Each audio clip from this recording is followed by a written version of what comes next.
All right, so back for part 2 of Team Phoenix virtual visit today, and Janine is going to jump in with some more recognition. Yeah, I have the, hold on, let me just make sure. Robin, Judy, Sherry, Natalie, Rachel. I'm going to do this drawing, or we can do this first because I have it ready. Okay. And I'm going to include those ladies that were with us. Yeah, I think that's good.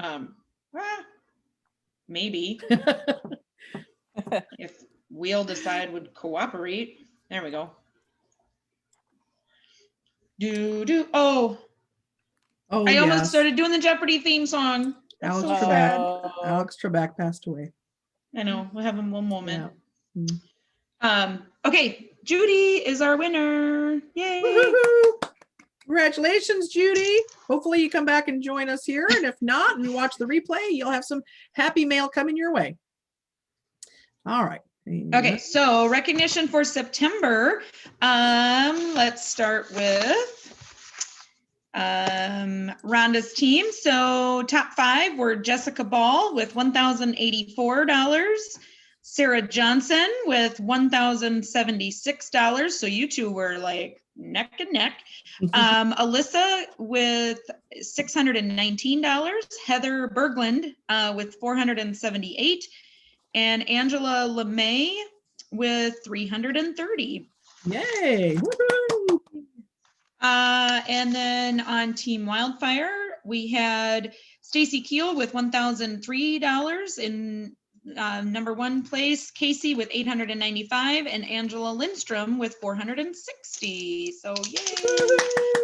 And then on my personal team, we had Sherry Salo with $5,063, Rachel Moore with $2,095, and Charlotte Files with $1,719, Tiffany Lindroos with $1,194, and Katie Helpy, $771. So yay, congratulations to all of them. And our top seller in the organization that month for September was Rhonda with $5,462. So woo-hoo, yay for her. And all of our active consultants included Sherry, Rachel, Charlotte, Tiffany, Catherine or Katie, Natalie, Andy, Alicia, Robin, Crystal, Heather, Leslie, Rhonda, Jessica, Sarah, Alyssa, Heather, Angela. I should be saying last names because we got a couple multiples in here. Stacy, Casey, Angela Lindstrom. And those were our active consultants. So yay! Great job, everybody. And that's what I got, Jill. So.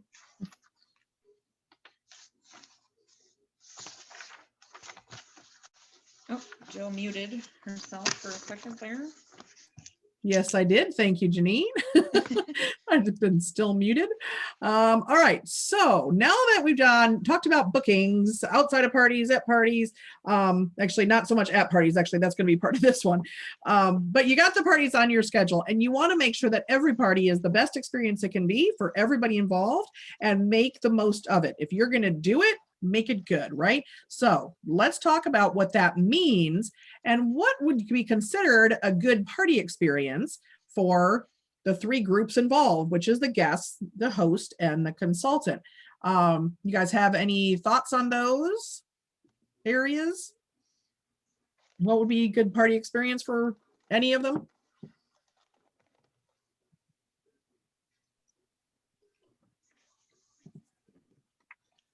Well, I am going to tell you my thoughts on it. And we're going to jump into first for guests. So a good party experience for guests is it's got to be fun. It's got to be something that is entertaining and light and gives them a nice fun distraction from whatever else is going on in their life if they need that. We also want it to have some substance though, because we want people to feel like the time that they spent, even if it's just like a week-long party and they check in here and there, it's got to be worth paying attention to. Part of it is fun, makes it worthwhile just for the sheer fact of being fun, but also being informative, giving them some recipes, some cooking tips, helping to solve a problem that they have or a challenge, make their life easier, save them time. all those sort of things, being solution oriented in terms of what we have to offer our guests. Sometimes people do that by asking, what are your challenges? I've seen people do polls in their parties, like, mark what your biggest kitchen challenges are, or, like drop a GIF and let me know what your challenges in the kitchen or things like that. But we also can anticipate there are some pretty standards ones. Time is an issue. Cleanup is an issue.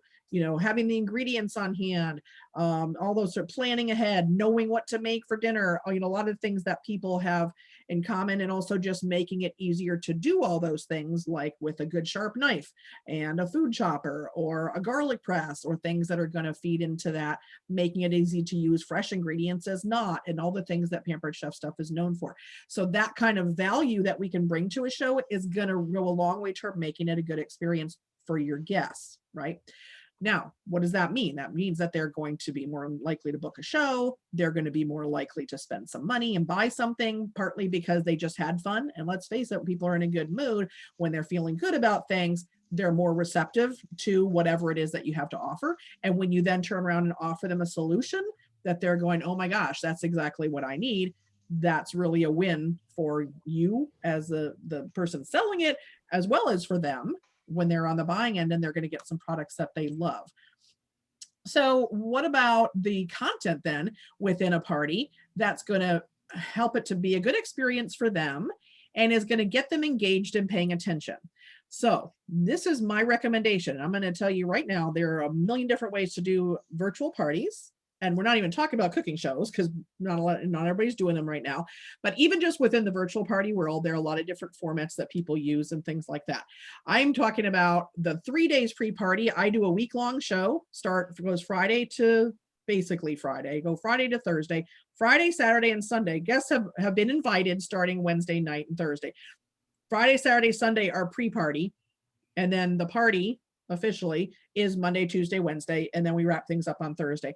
You'll hear this described a few different ways. Sometimes you'll hear people talk about, well, I do a 3-day party, but then they also do a few days of pre-party beforehand. So, the way that that's described varies a little bit. The thing that I found personally to be hugely effective, and I think that most people do that have strong parties, is having a period of time before you get into the products and the recipes and the selling part that is going to grab people's attention. So that's what I do Friday through Sunday. Sometimes on maybe Saturday afternoon, I might throw in a recipe like hey, if you're watching a movie tonight, here's a fun recipe. But this is not focusing on trying to sell anything or get product information out there. This is just getting them paying attention. Sometimes they haven't even realized they've been invited until they see things start popping up on their news feed and it catches their eye or it reminds them. So we're talking about posts, and I have in here interaction posts that call for multiple responses. This is not what's your favorite kind of fruit, and they say apple, and then they never pay attention again. Okay. You want those kind of engagement posts like this one here. I just started using this and have hundreds of replies every time I've used it. It is the craziest thing.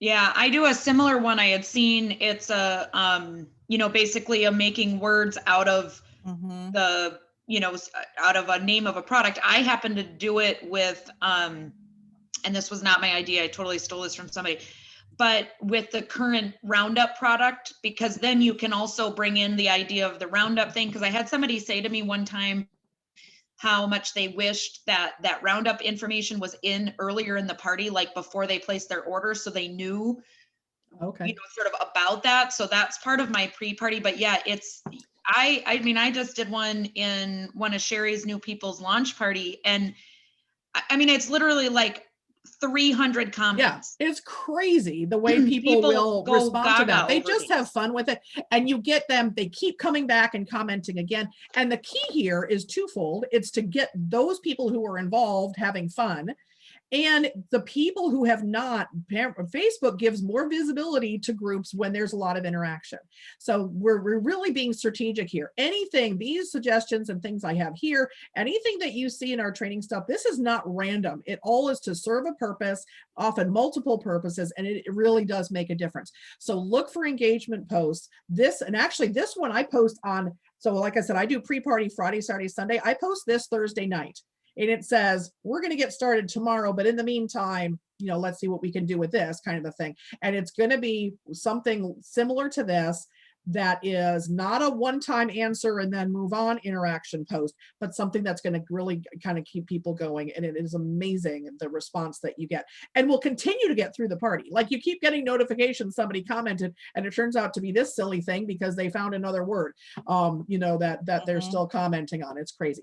Consultant and Jill, I'm sorry. Yeah. I haven't checked it out much, but I didn't know this was available. But I just figured out, maybe you all know this, there's a games group, Facebook group on games and engagement or something, Facebook group, which I didn't know. I knew about the images one.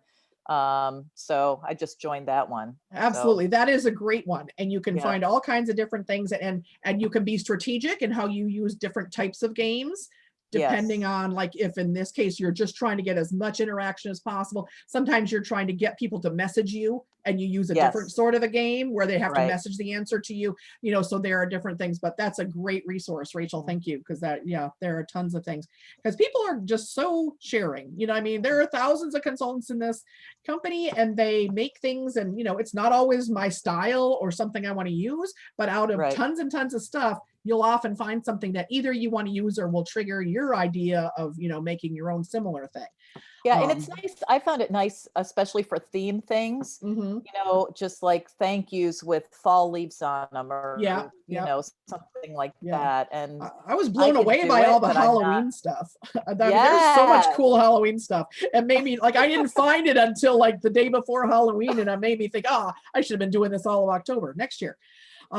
Okay, so you need to include a consultant introduction. This can be a post, you can do a live, you can record a video and post it, but you want, again, from people to be seeing you as Natalie and Rachel and Sherry, and not just as a Pampered Chef person who happens to be on there. When they are looking at this going, I think I want to have a party and I want to have it with Sarah, not just any old Pampered Chef party, that's the time that you've really made a connection. Also, how do they know the host? Now, I like to use a picture of the host and put that up there. Some people, there are a lot of different things out there. They're like the roll call. How do you know the host? And it has to be a lie, or it has to be a truth and a lie, or things, you can do things like that. And what's your favorite product? And there are a lot of different roll call sort of things. And that could be tied in with something with the host. But you're also wanting to give the host some attention, show them some love, let them, they should be treated a little more special. They're the ones that are gathering their friends and doing this. And so it's another way to connect. You also sometimes get people commenting on that post that don't comment on anything else, because maybe it's her mom or her, best friend or something like that. And they don't really care about the Scrabble post, but when they see that picture of their best friend, then they're going to comment on that one. So that can be a good one. Other things that you could do are like how it works, if you're doing the whole party as a theme, or if you have themes on different days, if you're doing drawings, how they get entries in the drawing, the link to the drawing slip, a lot of different things like that. It's sort of a housekeeping, if you will, but it serves a huge purpose. What you'll also notice is, so if your host is inviting people, say on Wednesday night or Thursday, in my case, you're going to have a certain number of people who have joined by Friday. Typically by Sunday, you've had a whole bunch more people that have trickled in. And I absolutely believe it's in large part because they're getting some notifications. It's popping up on their news feed. They might not have seen that initial invitation, but they start seeing things popping up, and then they end up going to the group and joining. So it's basically part of the inviting process. It's just kind of an enhanced version of, sort of like another approach to inviting and reminding people by getting a lot of visibility. And then you're going to have increased visibility when you do move into the products and recipes and all that sort of thing after that. So that would be down here during the party. And this is definitely where you also want to get into keeping it fun, play some games, do some engagement things, but also be bringing in a little bit more of that substance with some recipes, some products, some cooking tips, the stuff, the value that's going to make them go, oh, wow, I learned something new, or that's going to be really, really helpful. These are the things that make it a good experience for the guests at your party, okay? So let's take a look at your host. Oh, there we go. Good experience for the host. Also fun. We want everybody to have fun, right? So the host needs to have fun. The thing that you got to realize with the host, though, is it's also important for them that their friends have fun, because they don't want to be embarrassed by inviting their friends to participate in something that is a big drag. right? And not enjoyable. And that, you know, they want their friends to be going, wow, that consultant was awesome, or that party was the best one I've been to. That is a compliment to the host in a way, and is going to make them feel really good, like they invited their friends to something cool. Incidentally, this is incredibly true also of cooking shows, because when a host has a cooking show, they're nervous that no one's going to show up, and then they're nervous that the people that do show up might not have fun and might talk afterwards about what a lame night that was. You know, of course, it probably doesn't usually happen, but it's a concern. I mean, it's embarrassing to them if they invite their friends to participate in something that's not a good experience. And so that the fact that their friends are having fun is very rewarding for the host.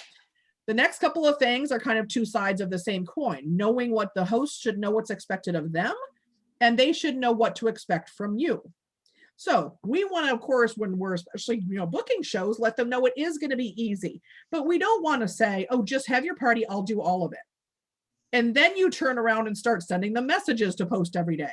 Now, some of them aren't going to care and they'll just go with it, but you're going to get some people that are like, I didn't sign up for this. And it's not that it's hard work or anything, but something as simple as when you're explaining to them, if they're like, well, how does that work? Or what's a virtual party? I'm going to set up the group. You're going to invite your friends. You're going to post some messages, and I'm going to send you, all you have to do is copy and paste. And then you're going to interact and have fun with your friends. And it's going to be a great time, and you're going to get free stuff. That keeps it very manageable and not overwhelming. Like, it doesn't feel like it's going to be, too much for the host. But at the same time, you're getting in there that idea that they're part of this, that they're partnering with you and doing it together with you. And, there is going to be involvement on their part. And, you still get a host occasionally that's not going to do it, and they're just going to do their own thing, and they're not going to do, but by and large, when they know that that's coming and you've laid the groundwork, then when you do send them something to post or a message to send to their friends, they know it's coming, they expect it, and they're more receptive to it. So that goes hand in hand with what's expected of them, and then also what they should expect from you, which is going to be that you're going to set certain things up, that you're going to, basically, if they book from another party, then they kind of know what that side of it looks like and how that plays out, but also that you are going to be in communication with them. If you send them an email at some point, let them know you're going to be doing that. Like my party starts on Friday, I send an email on Monday. So when I book the show, I'll say, I'm going to be sending you an email on Monday, watch for that, the week of the show, to get things going. So again, they're kind of ready for it. Hopefully. They want to have great host rewards at the time of their party, so their free products and everything, also later. And that's very important, because we have even more now, some great host benefits that can continue beyond the party. So we want to make sure that they're getting the most they can out of their current party in free products and half price items, etc.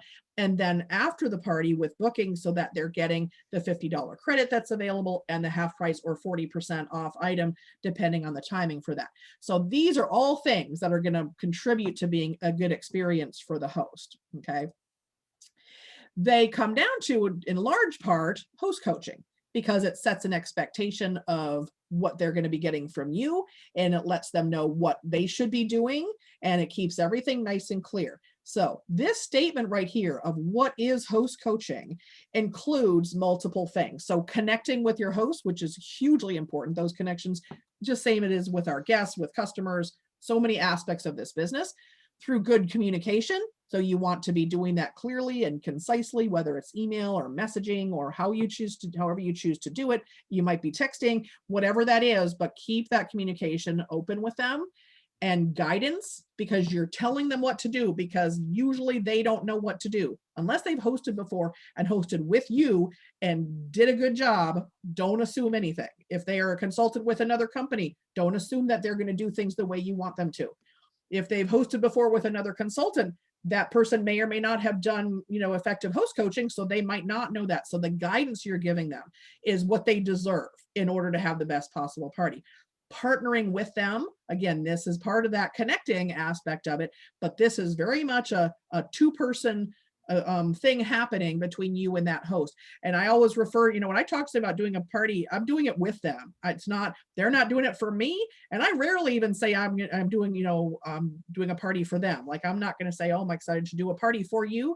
It's going to be, I'm doing a party with you, because that's exactly what it is we both need to be doing our part for this to be that last one, most successful possible party in every way. in all of those ways that were in the previous screen, whether it's bookings or sales or fun or their friends having fun or all those sort of things. So that host coaching sort of a statement here in terms of what it is, I think outlines all the different aspects of it.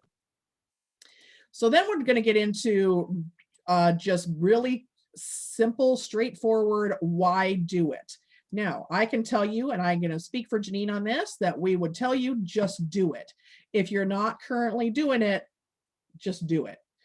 But we're not going to leave it at that. We'll talk about the why.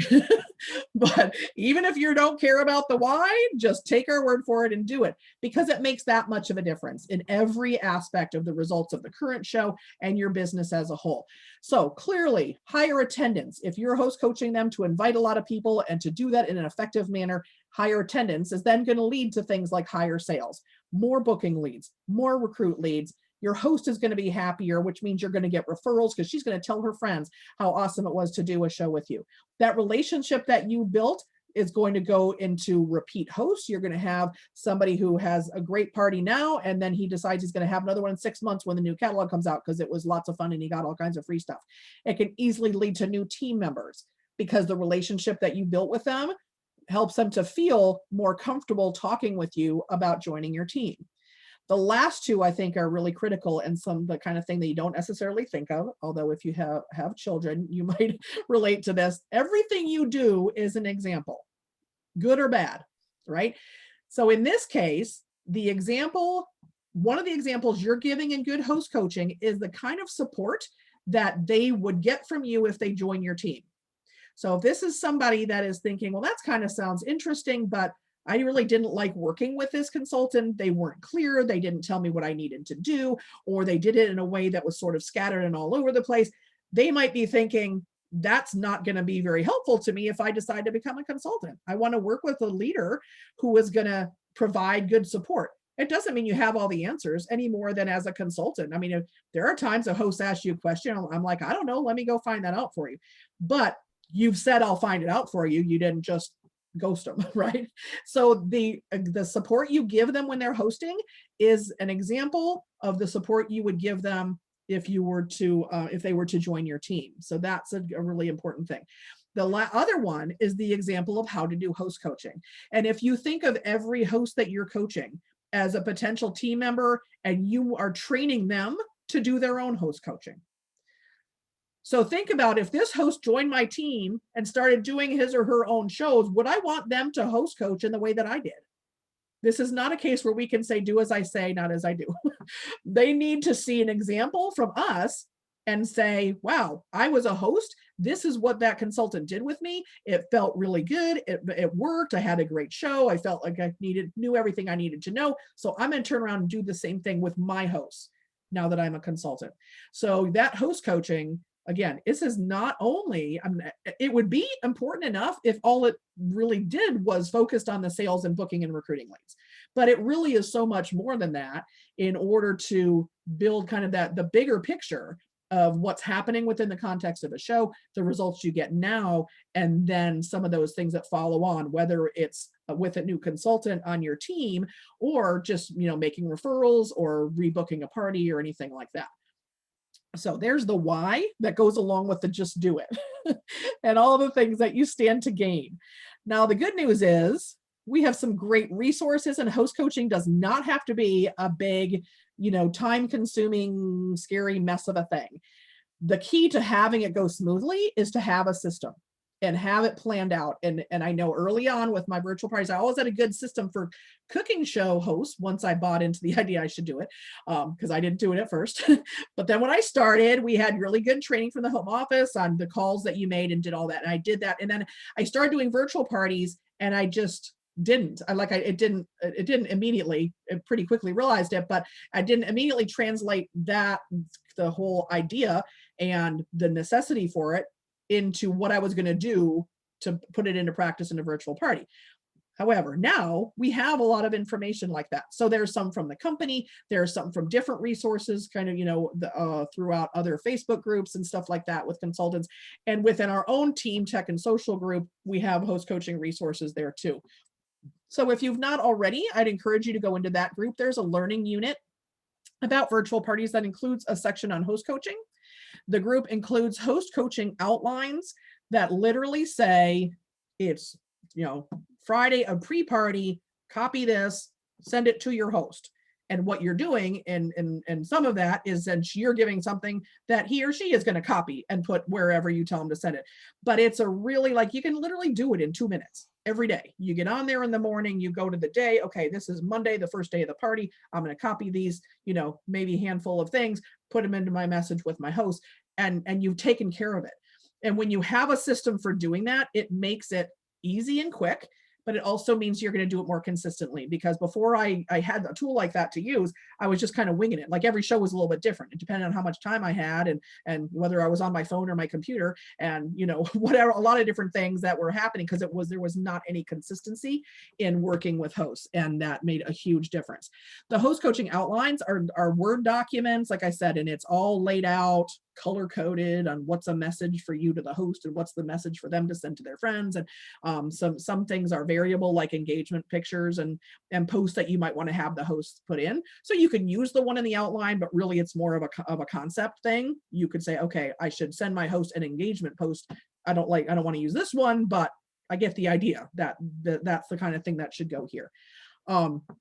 And it also is giving you something to get started with, because if you currently have an effective host coaching system, then more power to you. You can, whatever, go get a cup of coffee. But if you don't, it's helpful just to have some place to start. And that's where I came, because the ones that are in the tech group came from other people with some kind of tweaking and changing things and have evolved from a few different people in what they were doing.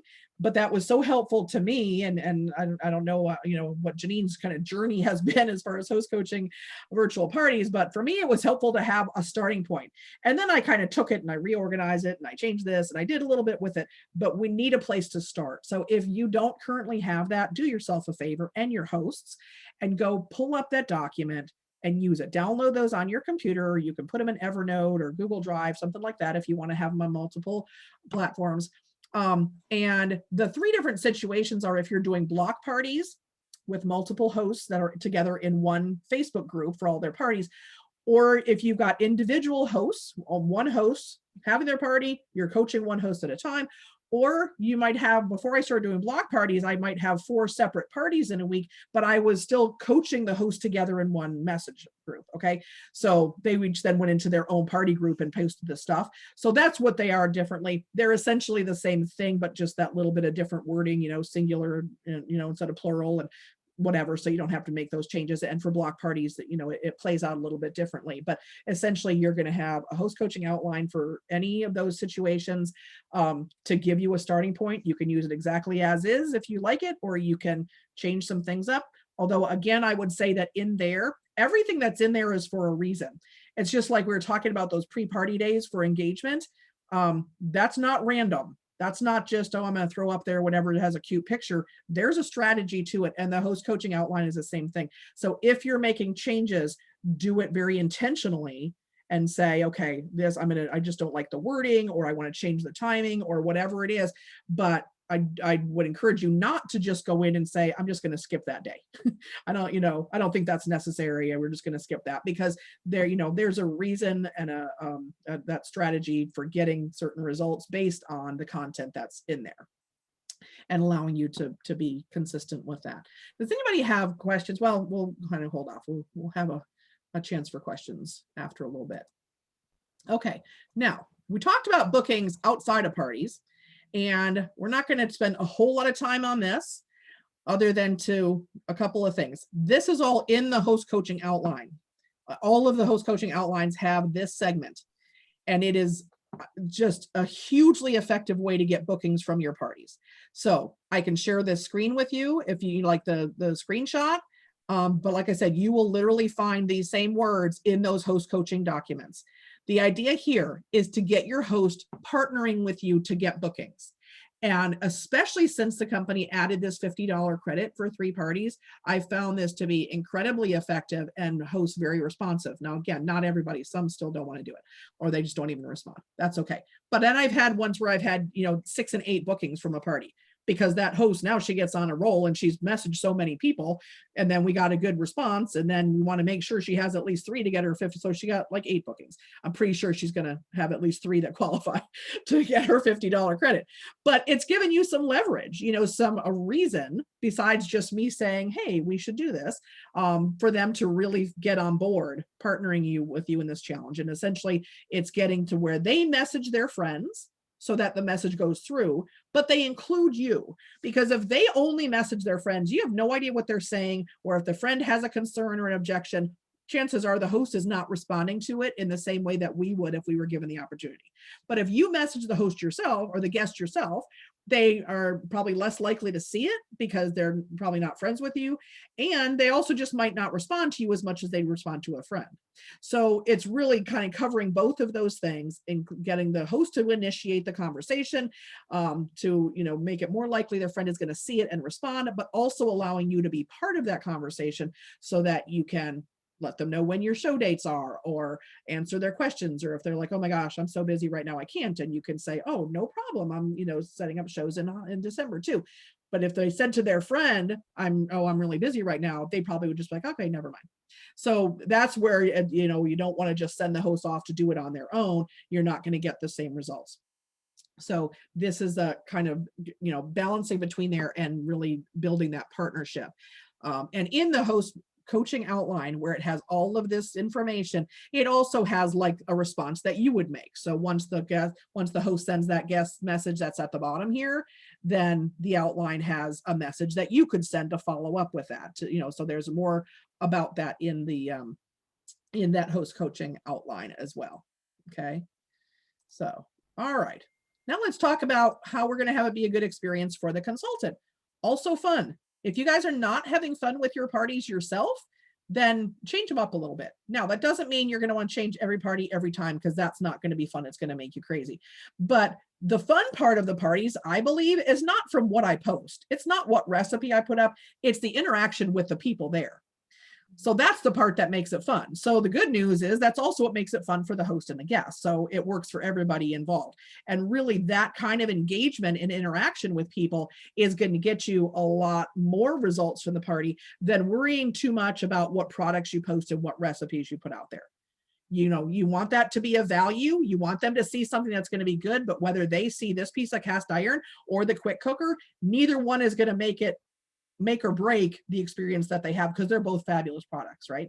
But the thing that's going to make more of a difference in their experience and their likelihood to buy something or book a party or join your team is going to be how they felt about that experience. And that comes to that, that fun factor and feeling like it was time well spent. Cool thing is here is that things like sales and bookings and recruits, those are all the same things that are benefits for the host. So when we do a great job for the host of having a party, where they're going to want to be, getting all the stuff they want out of it, it's going to work well for us too. Responsive host goes a lot with that type of host coaching we do, which is supporting them and having a good party. And that goes to going smoothly. So, that comes back to, again, that win-win situation for everybody involved. This last thing here, I think it's the last thing about this with the bookings, is in addition to the host challenge, is this 4-step process for going through every party. And I would recommend that you do this with every party. So the first one is connecting with guests without asking for anything. This is a thank you for your order. Thank you for joining us for the party. You've been so much fun. Thanks for letting everybody know your favorites. It sounds like you've been enjoying Pampered Chef a long time. Some way of opening the conversation where you're not asking them to buy something or book a party or anything like that. It's just saying hello, essentially, like you would if they walked into a cooking show. The second one is the host challenge. So that one we've already talked about. Make that definitely a consistent part of every party. The third one is reaching out to guests that the host did not. So if in the host challenge, you're asking your host to message 10 people, well, there are probably often going to be some other people in the party that they didn't message or include in that particular host challenge approach that you can still, send your own texts or messages to and reconnect with them too. And then the fourth one is making sure that you follow up. because there are going to be plenty of people that don't respond right away. They don't get back to you on the text or whatever that is. With the host challenge, if they don't respond when I send, like the host sends their message and I send mine, if they haven't responded within a couple of days, I send another one saying, hey, just wanted to check in. We're closing up Janine's party. Wanted to see if I should include you as a booking. I didn't want to leave you out, something like that. So you're checking back in with people, because a lack of response is so often not a no. And we want to make sure that we're not assuming that just because somebody responds that meant that they, fully intended to kind of, blow it off or send that message, because it happens all the time that people just don't notice it. They don't get back to it. It's not a good time, whatever that might be. So the follow-up. So your 4 steps with regard to bookings from your shows are to make sure you're connecting with people without asking for something to begin with, as much as possible. The host challenge, connecting with the people the host didn't reach out to, and then following up for drawing slips for the guests that didn't respond, people that had some kind of an objection or a question that you need to address, and make sure you're not kind of, allowing things to slip like that. Okay. Yeah. Can I just add something here? Absolutely. Yes. Because several people with us today, and also, anybody watching the replay, these principles, aside from maybe the second one about the host challenge, can also be applied to any parties that you've already held. So, yes. If you're looking at, okay, well, maybe I don't have any shows going on right now, and that's why you need bookings. You can do all these same things. Go back to the shows you had 6 months ago, 4, 5, 6 months ago, whatever it was. And, do these things with them. And even if it is, you could do all 3 of those things, follow up, thank them for their order, find out how, and this kind of goes back to the 222 thing.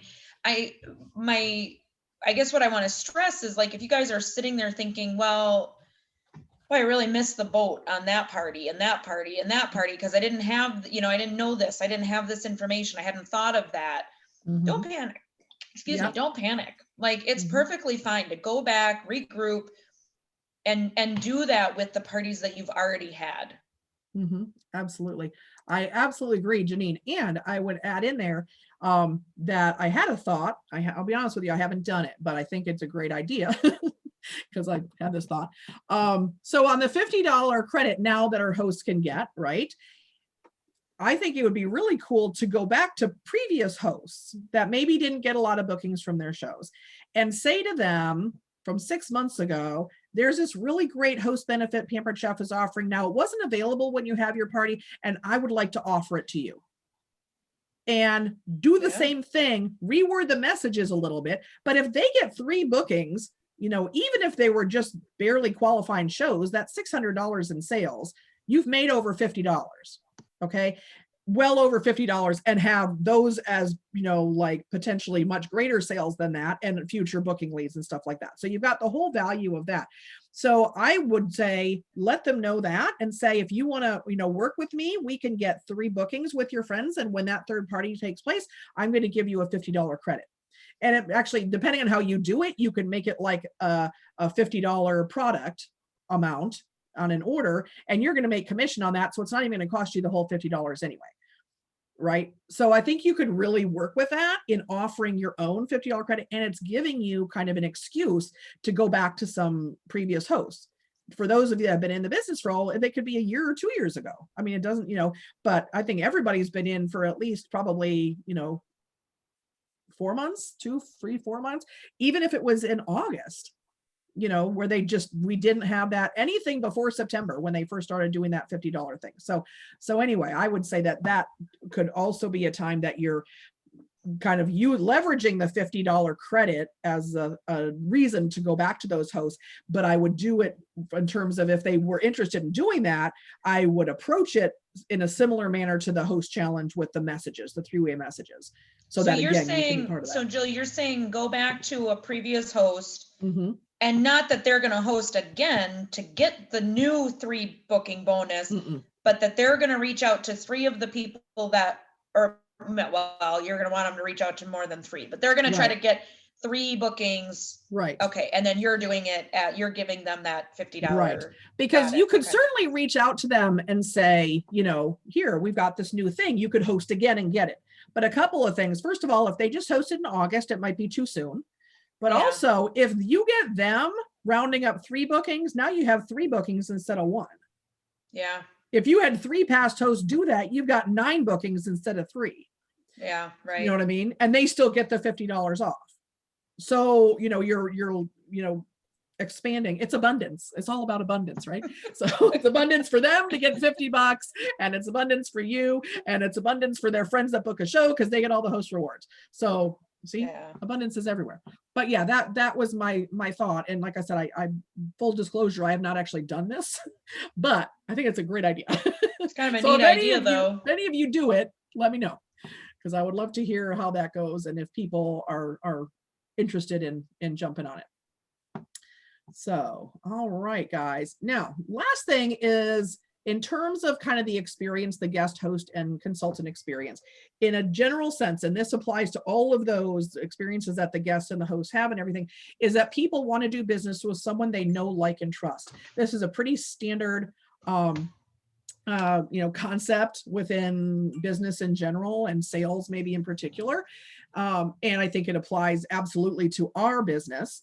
And so we need to find ways to make that happen, to let people get a little insight into us and see you as Natalie, not just a Pampered Chef lady, for people to like you and feel like some kind of a connection and like they can relate to you, and that they can trust you because they believe that you are a normal person and you are not going to mislead them and just try to get a sale, right? So that's where this trust comes into play.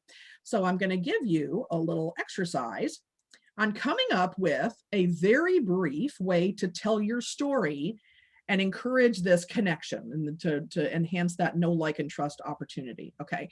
And so these 5 questions, we're going to just take a super short time because this is not something that should take a lot of thought or a lot to say. And I'm going to give you an example, okay, of when you're going through these 5 questions, answering them in your about your own situation. The idea is that you could say this, you could do a Facebook Live, you could make it in a video, you could say it to somebody at a, you know, I don't know, family party or something too, or at least elements of it when you're talking about getting this message across. So if it were me, it might sound something like, before I got into Pampered Chef, you know, when I first learned about it, I had an infant and a 2-year-old, and I wasn't really looking for something to do, but I loved all the products when I saw the catalog. So then I thought, well, boy, I could get that kit, and how hard could it be? And what if it worked and I really could work from home and make some income? So that was definitely appealing to me. We're a military family. My husband was deployed a lot. So that was kind of a concern. I wasn't sure how that was going to play out, but I decided to go ahead and jump in anyway, because I thought it would be something that would be great to be able to do from home. What I found was over the last 25 years, this has been such a blessing for our family. It's allowed us to do so many things, added to our income, really opened up opportunities for us. And I can't wait to continue using it when we're ready to retire and hit the road in a camper. So I didn't time that, but it was probably what, 30 seconds, maybe a minute. Yeah, it was right? short. Almost like one big run-on sentence. And there was a lot of content in there. We're not looking for introductions that involve 20 minutes of my life story. Nobody cares. They're going to tune you out anyway after that first 30 seconds or so. But at the same time, you're addressing some things, you know, so somebody who has an infant might have picked up on that you could do this with an infant.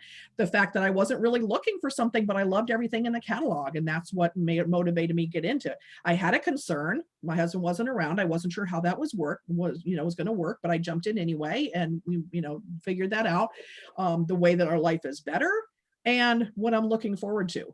And these are things that are relatable to people and makes you an actual person rather than just somebody behind an apron, but in a way that's not super time consuming and involved and overwhelming and, you know, all that kind of stuff.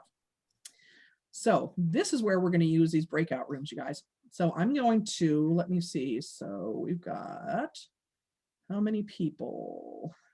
I think 5 besides you and I. 6 actually. Well, okay, 5 besides us, yeah. So you're going to be involved, Janine, to make it even, okay. so you can pair up. So I am going to do these breakout rooms. Oh, come now. It was here. was here. You know what? I might need to stop sharing my screen. Let me stop screen share. Oh, yeah, that's probably. Okay, now, phew, there's my breakout rooms. Like, I know I was here before. Okay, so I'm going to create 3 breakout rooms. And I'm going to say, let's see. Okay, so I should have And- taken a screenshot of that. And once we, oh, that's true. Okay, well, That's okay. okay, so if you didn't write anything down, real quick, write question number 1 is your situation before you joined. Okay, Question number 2 was what you were looking for, or okay, appealed to you about it. Number 3 is a concern that you had. okay. Number 4 is a benefit you've experienced already. And number 5 is something you're looking forward to. Okay.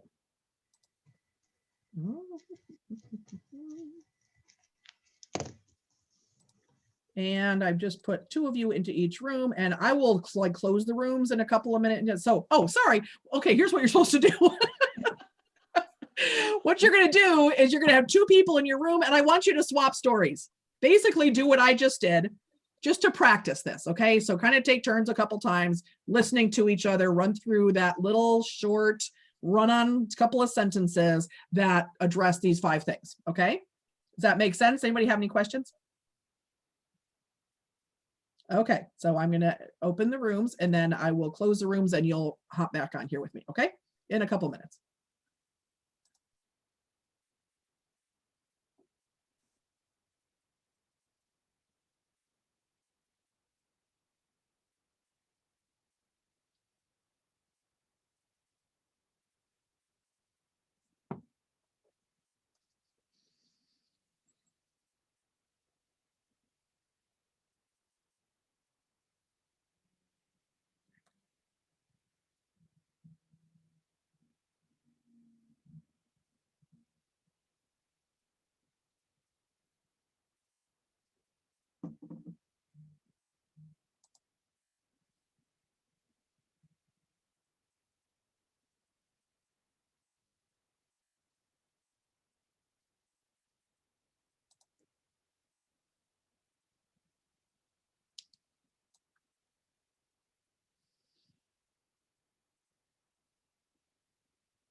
So what'd you guys think?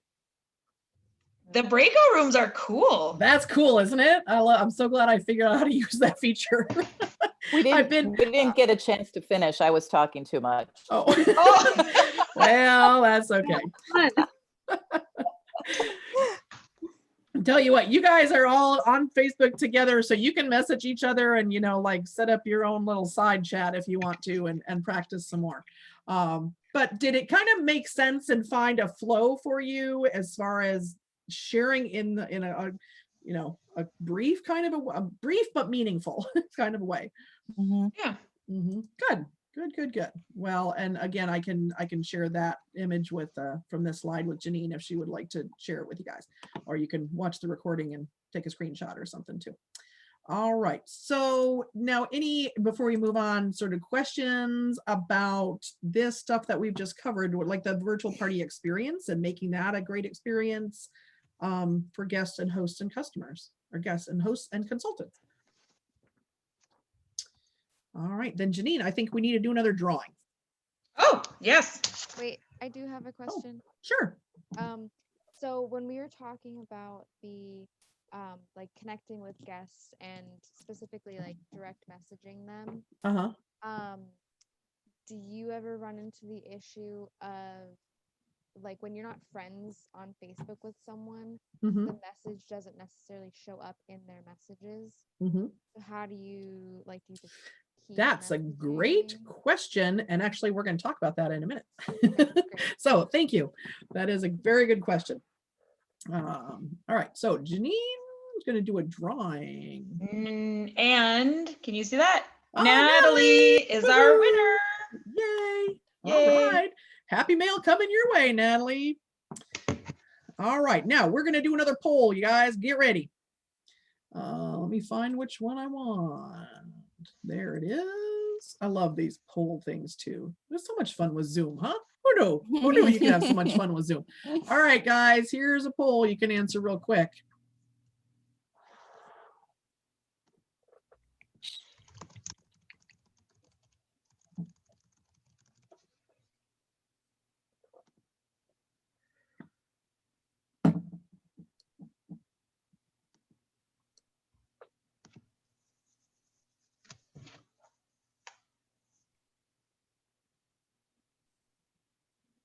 Okay, I think that's everybody.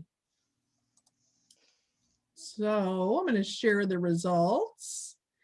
And we have one person that said explore and 5 that said marketing imagery.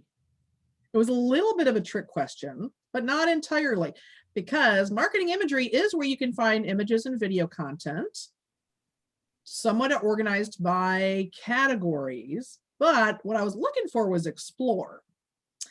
And we're going to take a look at that here in our next section on plan a party. So first of all, let's take a look at different types of parties. And you guys may be familiar with these, but in case you're looking for some options. So Facebook, there are a couple of ways people do those. One is a multi-day party, like we were talking about before, like I said, like a Friday to Friday. Some people also do a 1-hour party. I do those occasionally. It's almost like our virtual meeting that we had, where a post goes up every couple of minutes with recognition, but it's the kind of post that you would put into a party. So it'll be like, say, 7 o'clock Thursday night from 7 to 8, every 2 minutes of something posts, but it's the products and recipes and a game or something like that. So it's just more of a targeted. Now, typically we'll have like invite people a day or two before and close it a couple days after. But oh, my headset's shot. So anyway, but that just gives you another little bit of an option there. You might have heard of text parties, a 15-minute party, an express party, and that's just what it sounds like. You do it on either text or messenger. Your host gets their friends together into a message group or a text group, and you go 15 minutes, maybe posting about 10 different products, and then a link for ordering, super short and sweet. A lot of people are having some good success with that. It's a good option for people not on Facebook, as well as some of these others like a Zoom. You can do basically a live cooking demonstration on Zoom, or just show some products, or however you want to do it, but it's kind of that taking the cooking show into a more similar parallel in the virtual world on Zoom or a similar video conferencing platform.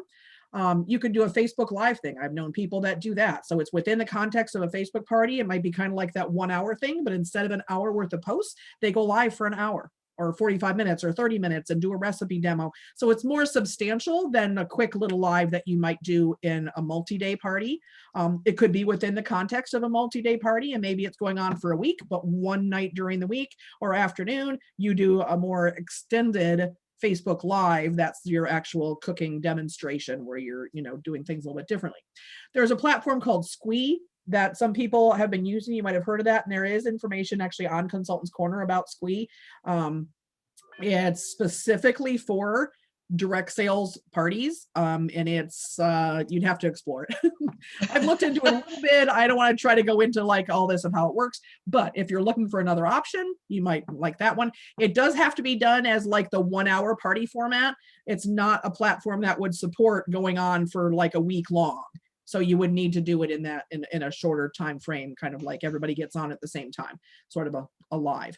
And then you could do sort of old school catalog shows, especially if people like say work in an office or a school or something with a lot of other people where they can pass catalogs, or a virtual version of that, sort of a share the link, where they're going to share their shopping link rather than a physical catalog, or it could be a combination of the two. But there's not actually any kind of a party or interaction taking place between you and the guests.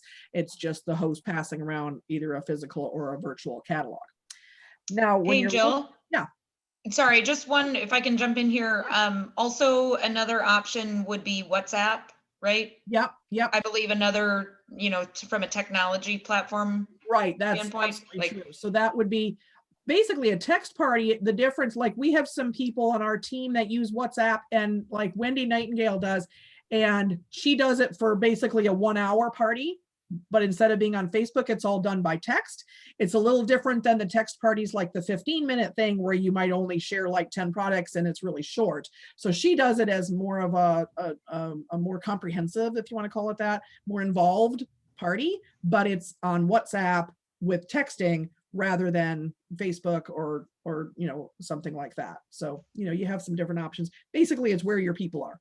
For her and her community and her friends, they're all on WhatsApp. So that's what has worked as a great venue for her, without people having to figure out how to do something new. So content wise, on Consultants Corner, these first three, that's kind of one of what we want to look at. So I'm actually going to get out of there we go. Whoop. Oh, okay. Sorry, I need to do that differently here. So we're going to come onto, oh, wow, I got lots of tabs open. My kids always get on me about that. So I'll close those. So, looking at all my tabs.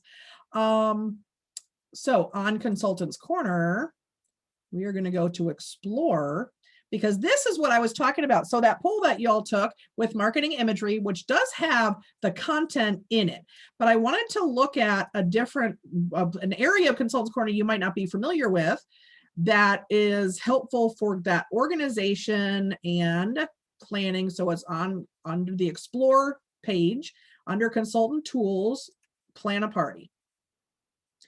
And what it gives you is the stuff from marketing imagery. So it is the same content. It's like cross-referencing, okay?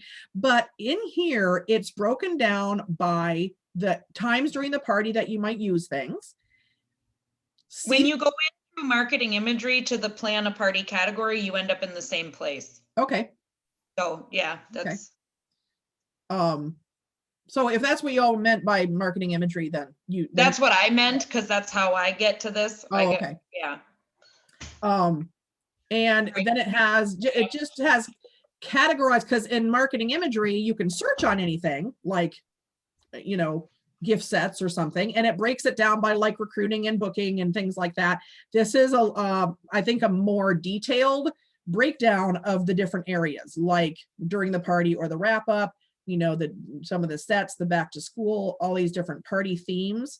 You could do it by breakfast, lunch, dinner if you want to do it that way, by product collections. Now, again, you could go into marketing imagery and you could type in cookware and it's going to give you similar stuff too, or deluxe air fryer, as well. Some of these things are not so much like, I don't think you could go into marketing imagery necessarily and put in like lunch and have it filter maybe you could, I don't know. Well, yeah, well, and I don't know about the meal one, but like, when you click on, say, the cookware product collection, it just takes you to marketing image. Like it opens up the same content you would get if you put cookware in the search bar in right, marketing. for those it does, for the products, but like if you go to salad and sangria, I don't know if I guess it does in here too. One of the things that this does is like, you might not know to type in salad and sangria unless Right. you already know that it's a thing. Yeah, right? for So sure. for Oh, a yeah. lot of those different themes, not so much like you said for cookware, but whether it's a meal and you're like, oh, I didn't know I could filter it by lunch, and see what they come up with. And for sure, the things that are more like have a named theme like this, and it's going to give you about, all your different content there. To include things like this document, that's a party theme guide. And, you can download that or read it, and it's giving you recommended recipes for different, beverages, salads, that sort of thing. So it's not only the pictures and the videos, but kind of how to use them as well. The other thing that's on this page, sorry. No, go ahead. Yeah. The other thing that's on this page that can be very helpful is right up in this blue box here. These are party planning worksheets. So it's a template that you can use if you're kind of trying to set things up either for the first time, or this could be useful if you're trying to put together a new template, and it just kind of goes here and it gives you some suggestions to do your introduction, introducing a question or a game. Party day number 1, if you want to do a theme for that day, then what you're going to use for that. So it's just a way to kind of organize a plan. The one thing that I would recommend is they only have one day of the party kickoff, which would be like where I've referred to pre-party, where you're trying to get all that engagement happening. They have one day of that, and then they go right into the rest of it. Again, you can do whatever you want. I'm not your boss.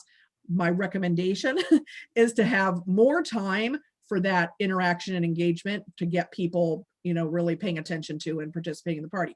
But you could easily still use this template if you wanted to, and then, add another day or 2 of that or what have you.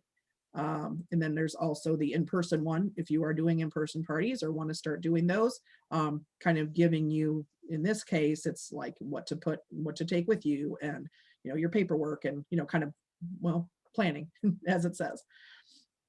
So if you're kind of looking for a way to structure what you want to work with, a way to find things in marketing imagery that sometimes if you don't like, it's there, but you have to know what to search on to get to it, which after you've done it a couple times you will, or if you have in mind that you're looking for, certain things. But so if you did, like, say, no oven cooking, it's in marketing imagery, but I would never in 100 years think to type in no oven cooking Right. as a search, Mm. as a search quantity. So that is pretty helpful. One of the other things, let me go back to my, right there. What else did I want to talk about?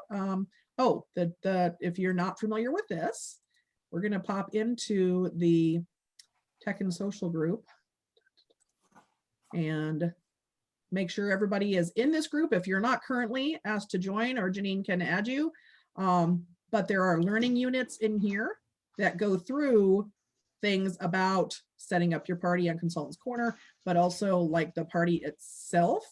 This is actually, I'll be honest, this is a work in progress, so there's not as much here as there will be, but honestly, what it's going to be doing is referring back in large part to that stuff that we just looked at on Consultants Corner.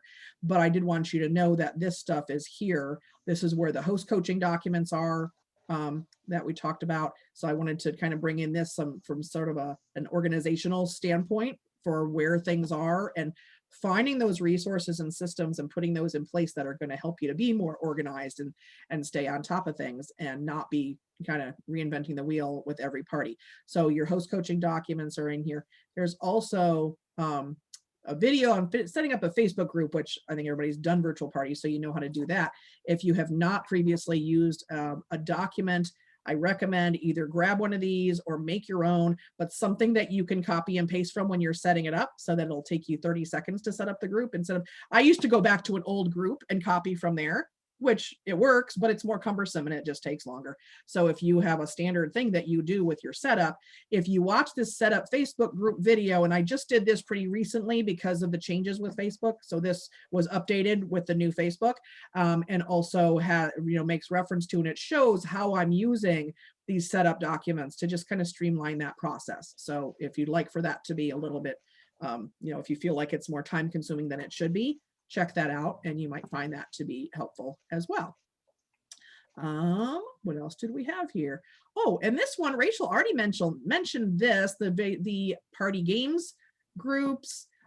There are a billion Facebook groups for Pampered Chef consultants, but the game one, there are a couple different ones, but they have pretty much the same content in them that Rachel mentioned. And then the virtual party images, which I know Janine is in. In fact, I found out about it through her, so you guys might be familiar with that already from her.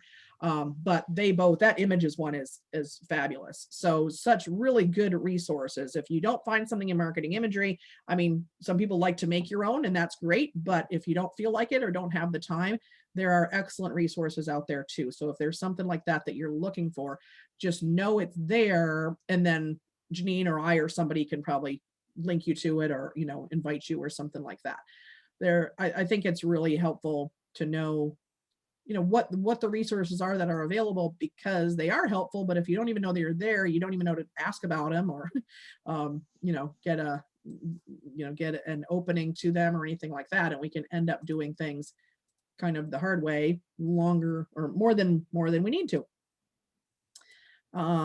These are just some examples, and some of it is stuff, and this was to kind of go along with that, where it's some, from marketing imagery, like this one right here about the shopping spree, the host special. Some of them that came from, like this one here, if you could get anything 60% off, that came from one of the consultant groups that somebody made. And then I have another screen here of recruiting, similar things, some that were made by other consultants, some that I've made, some that are from the home office. On both of these, you'll notice it says indirect, because they're planting seeds. There is all this wonderful content in the Facebook groups and on Consultants Corner. None of it is a magic wand.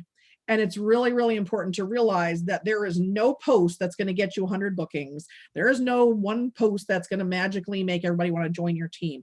So while these are important and of value and worth incorporating into your business, they are serving a certain purpose, but not a standalone magic wand, like I said. So go ahead and post these, but then message someone and say, hey, did you see that post that I put up? What do you think? You know what I mean? Refer to those things, watch if somebody comments and make sure to follow up with them and use them as a tool. But sometimes we have people get real frustrated, like, well, what can I post to get bookings? You can't post anything to get bookings. Not in the way that people think, not in the way they're asking that question, because we wish that there was, if I would just put this up there, then everybody would want to have a party. And it just, it doesn't work that way. So we want to make sure that that by all means, find those things, incorporate them. All of your parties should have booking posts and recruiting posts and, multiple things like that. But that's only one piece of the puzzle. And it needs to be supported by some follow-up, some comments, some referencing things. You can even send these individually to people. You could take the picture over here that says you can do this and message that to somebody and say, hey, I just, thought of you. Let's talk about this. What do you think? Have you ever thought about doing something like this? But just posting that on your VIP group or your personal wall, you're not going to have people come out of the woodwork saying, oh, since you posted that picture, how do I sign up? It's not that kind of a direct correlation. So make sure you're using things in support of that. These are some other more examples of engagement posts. Some of them, like this one, is from the home office. They don't have as much of this as the bounty, the abundance that's in the Facebook groups that you can find. Natalie, you asked about messaging people that don't know you, right? You're not friends, so they may or may not get it. First of all, you cannot tell if someone has read it if they're not your friend. Okay. You know how when you send someone a message and they're your friends and you can see if they've read it. If you send a message to someone and you're not friends, the lack of that little profile picture doesn't mean they didn't read it, because it won't show up there anyway. They could have read it 10 times, right? Unless they respond, that's what opens the door.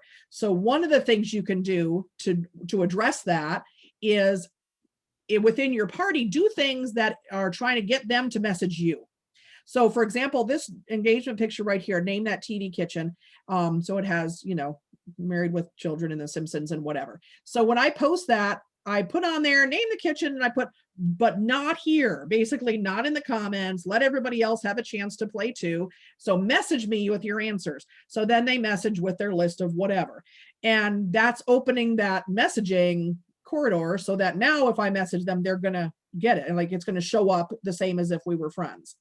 Some people will do like a Facebook Live and say, this is the word of the show during the Facebook Live, and they say, message me the word. So then they're getting people that watch the live, hopefully, and they'll put in the text of the live thing, watch the live to get the word of the show. But then they have to message you the word of the show to get extra drawing tickets or, to get something like that. So you're trying to do something that's going to involve them sending you a message first in some form in order to make it more visible when you message them. So those are just a couple of examples of ways of doing that. That's also why we want to do like that host challenge for bookings where the host is the one messaging, because they're going to get it because they're friends with the host and you just happen to be in there with them, so that is another way to kind of address that as well. It's also where texting is nice. Like if somebody has placed an order, if you send them the thank you in a text, then they're going to, and you've got their phone number because they put that in with their order information. So you can't text everybody that you might want to connect with if you don't have their number, but that could work out well for those thank you texts for orders when you do have their phone number and things like that. Janine, any other thoughts on that? No.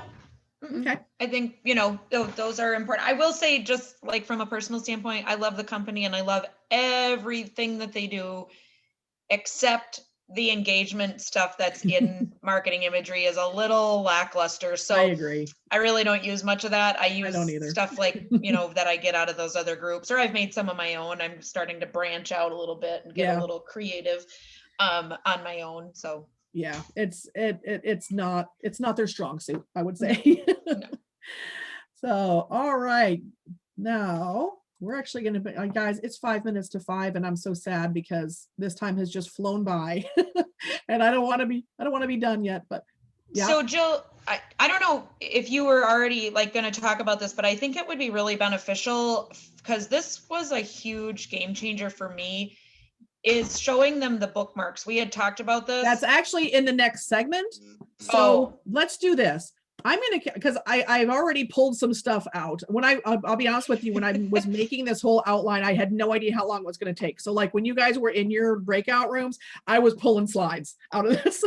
But I had left this section. And how about if we continue? If anybody needs to get off, I absolutely understand. And the recording will be there. So, we said 5 o'clock, it's 5 minutes to 5. And so, I don't want you to feel like we ran long, but this is so this is going to be kind of the after party. And it'll probably be another maybe 15 minutes is I say that now. That's what I'm shooting for. But So I agree. And Janine, it includes some of those like tech tip things that I wanted to share with people. Yeah, So like that's what the organizational stuff. Yeah, And that's what the next section is yeah. about. Okay. So Should we do October recognition quick? absolutely. Yes. Okay. All right. So for Team Rise Up, we had top sellers were Jessica Ball with I almost said 19,000. God bless her. $1,990, and Sarah Johnson with $648. Alyssa Ginden with $171, and Chris Cretina with $169. Top 5 for Trisha's Team Wildfire was Stacy with $1,020, Tiffany Blevins with $712, Angela Lindstrom with $265, Casey Kleikamp with $201, and Trish had $171 herself. So, and then on my personal team, we had, let's see, number 1 was Paula Patterson with $3,008, Sherry Salo with $2,851, Rachel Moore with $2,787. And I got to tell you girls, because you're both on here. Well, I think Sherry still is. I was watching you two because the whole month you guys were like neck and neck. Like one would get more up and then the other one would be up and then the other one. I was watching it the whole month. And then Crystal Sorry. Next was Crystal Goodrow with 975 and Brianna Page with 942 for my personal team. So great job, everybody. Top in the organization was Paula Patterson with $3,008. And then our top recruiters for October. So Sherry and Catherine or Katie both had 2 recruits, but when we have a tie in recruiting, the tie is broken by sales. So Sherry Salo, you were #1 in recruiting for our my personal team and our organization. So congratulations to all of you. Great job. Very nice. All right, Janine, another drawing? Yes. Let me see here. What do we got? And I will go back to sharing my screen. And our winner is Rachel. Woo-hoo! You guys Yay. can see that. Yay. Okay, good, good, good, good.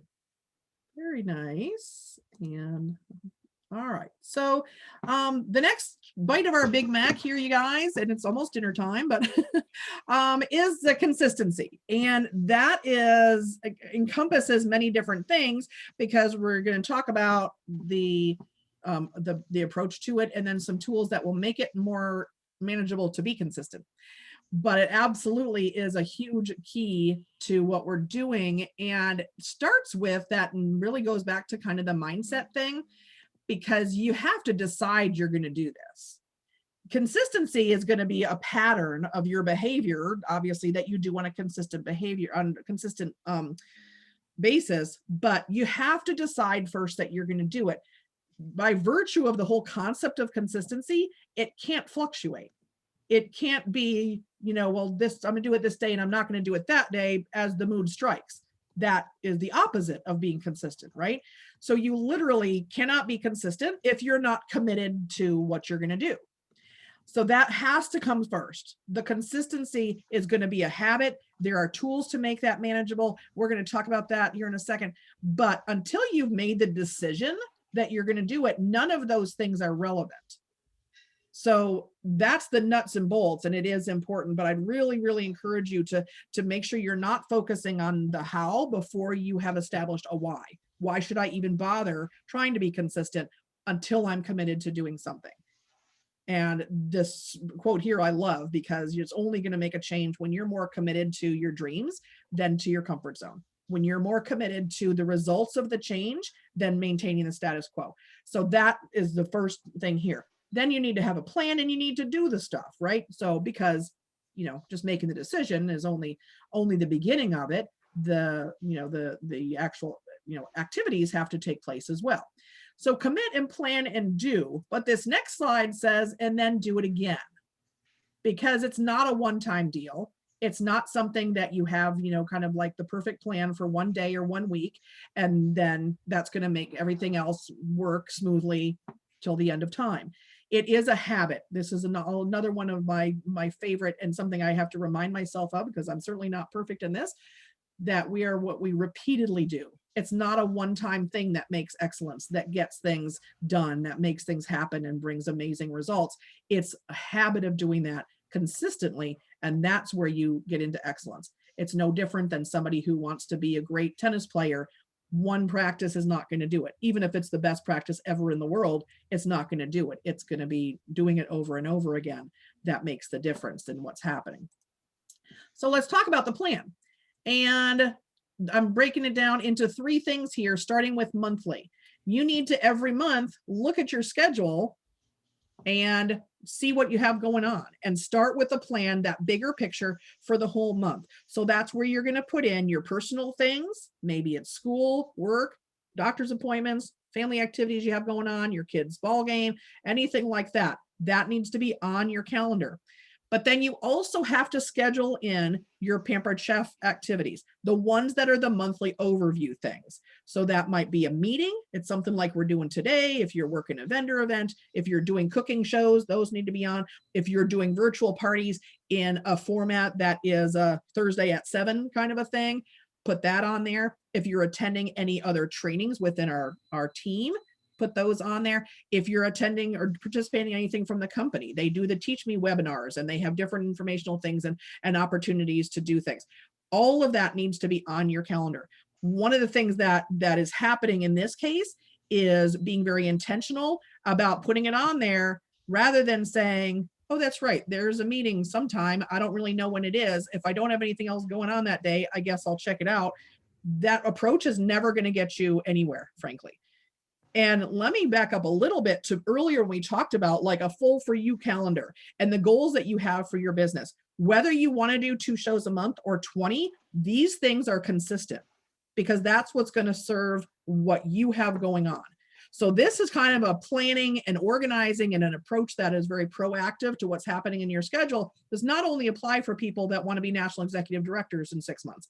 This is for everybody, and you just choose to then apply it however you want to your own business goals. Okay, so get your personal things on there on the calendar. Also, which those tend to be what we do. If you got a doctor's appointment, it's going to be on there.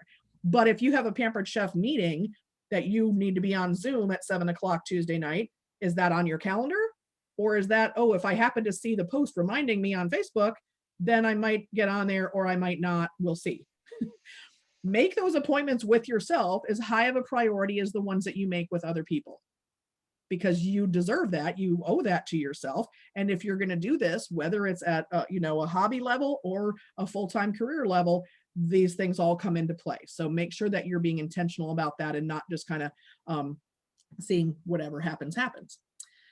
Now, when we talked about the weekly schedule, take a look at this. Sunday is a good time to do that. You could also do it at the end of the day, Friday, but then sometimes things, you might have some thoughts over the weekend or what have you. I think Sunday evening is a good, or afternoon or evening is a good time to do this. And look at the things specific to this week. Now, you might already have a meeting on there that you put on at the beginning of the month. But if something has come up since the beginning of the month when you looked at your monthly calendar, make sure that that's on there. Write down some of those things that you might have been thinking about that you want to remember to do so that you're not trying to keep that all in your head. If you have activities that you can batch together, maybe you're making host packets, make a bunch at the same time. And then if you personalize it in some way, then add that, as you're getting ready to send that out. There are some things, or, maybe it's physical, like going out and doing errands, like going to the post office or what have you, but that works better than when you're trying to, okay, hi. Trying to just be scattered all over the place and do things that are kind of repetitive, but the sort of putting out fires approach, if you will. So this whole planning aspect is to try to keep those things to a minimal, and things will come up that are last minute that you weren't planning for. But if everything is something that you aren't planning for and feels last minute, then you're going to be much less productive. If those things are the exception, you're going to be able to take them in stride better if the other things that you could have anticipated were already part of your plan. Okay. And then on a daily basis, take a look at your schedule every day. Now, if you've got a planner, that's a great thing, but it doesn't do you any good if it's left closed on the corner of your desk. And I have been guilty of this. I'm really good about it now, but I went through a period of time where I had a great planner and I'd write things in there and 3 days would go by and I forgot to look at it. That doesn't work. So daily review what you have going on. Take a look at that and think about, wow, what a wonderful day that I have and all these opportunities, and look at what activities you have scheduled. Make some adjustments if you need to. But do be careful with that. We've heard, Janine, I'm sure has heard this too. Our hours are flexible, but not optional. And you can very easily flex yourself out of business. When you're the one that gets to make these decisions, it gives you a lot of power and control, but it also means that we need to be careful and use that flexibility judiciously so that we don't end up saying, okay, I needed to do this on Monday, and it turned out I went the whole week putting it off another day, and then a whole week went by and I still didn't do it.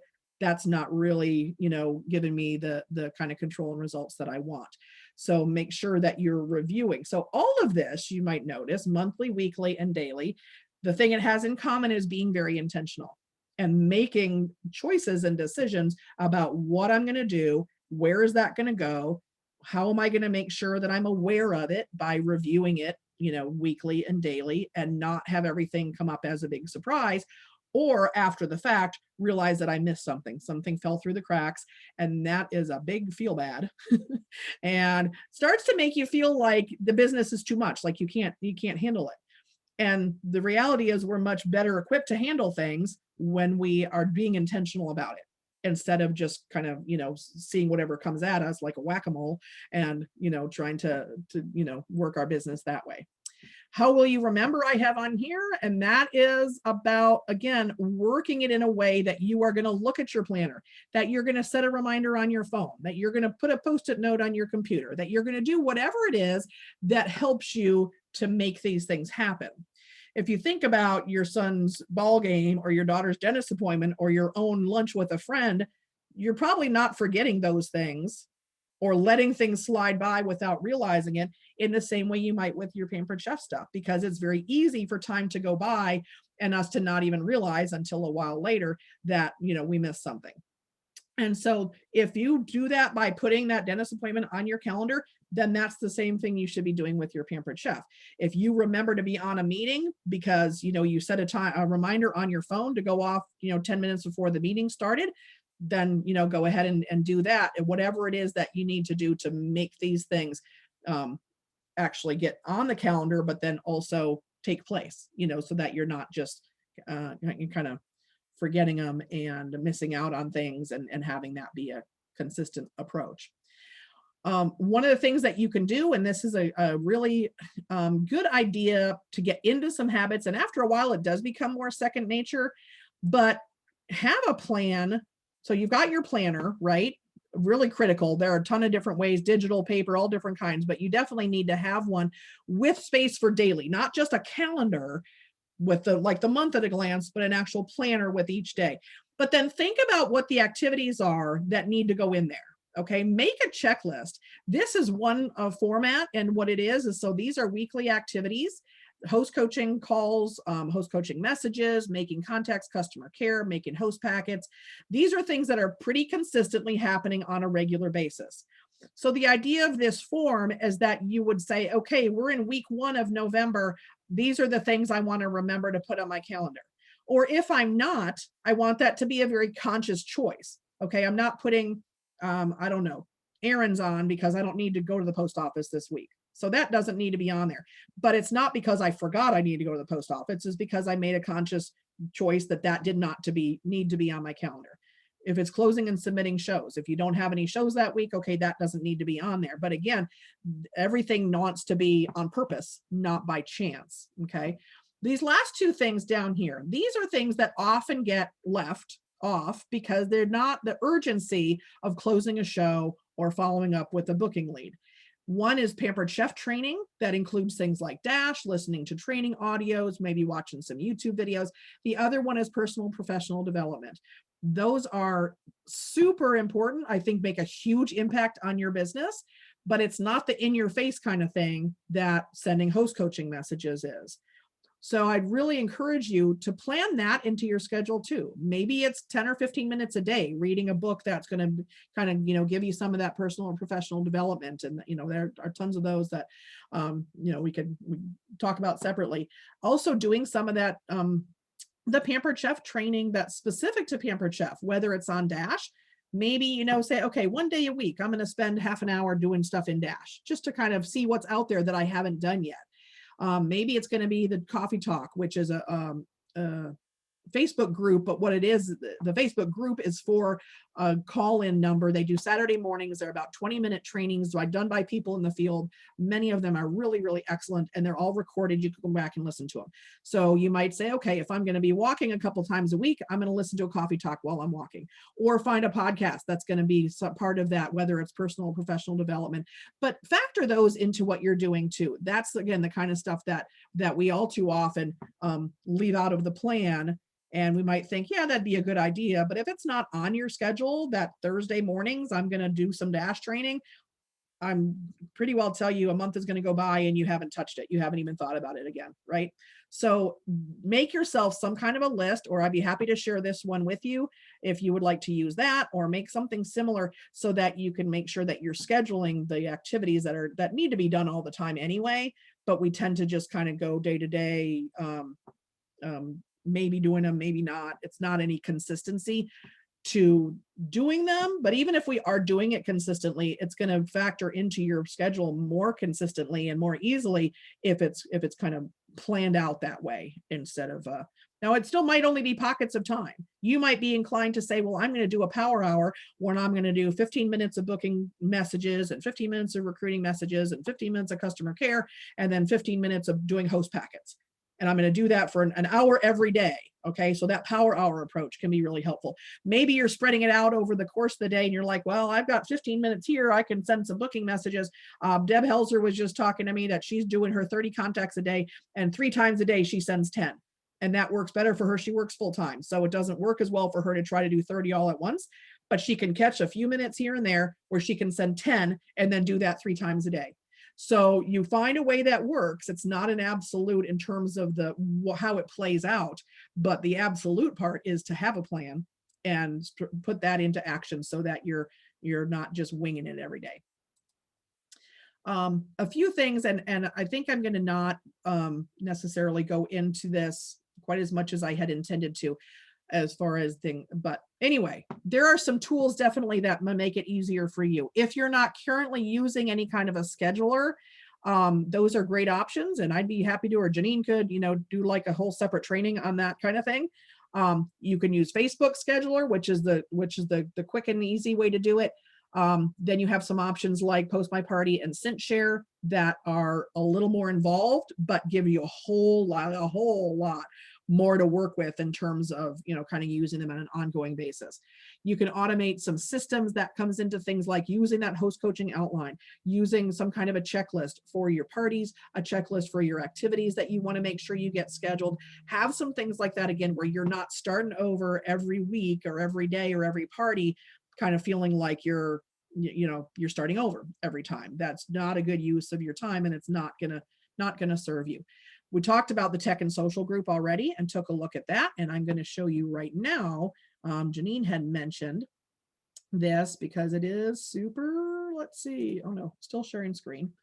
Okay, so what she was talking about, you might have noticed this when we went to Explore and when I went to the tech group, I didn't go in and type in pamperedchef.com and sign in.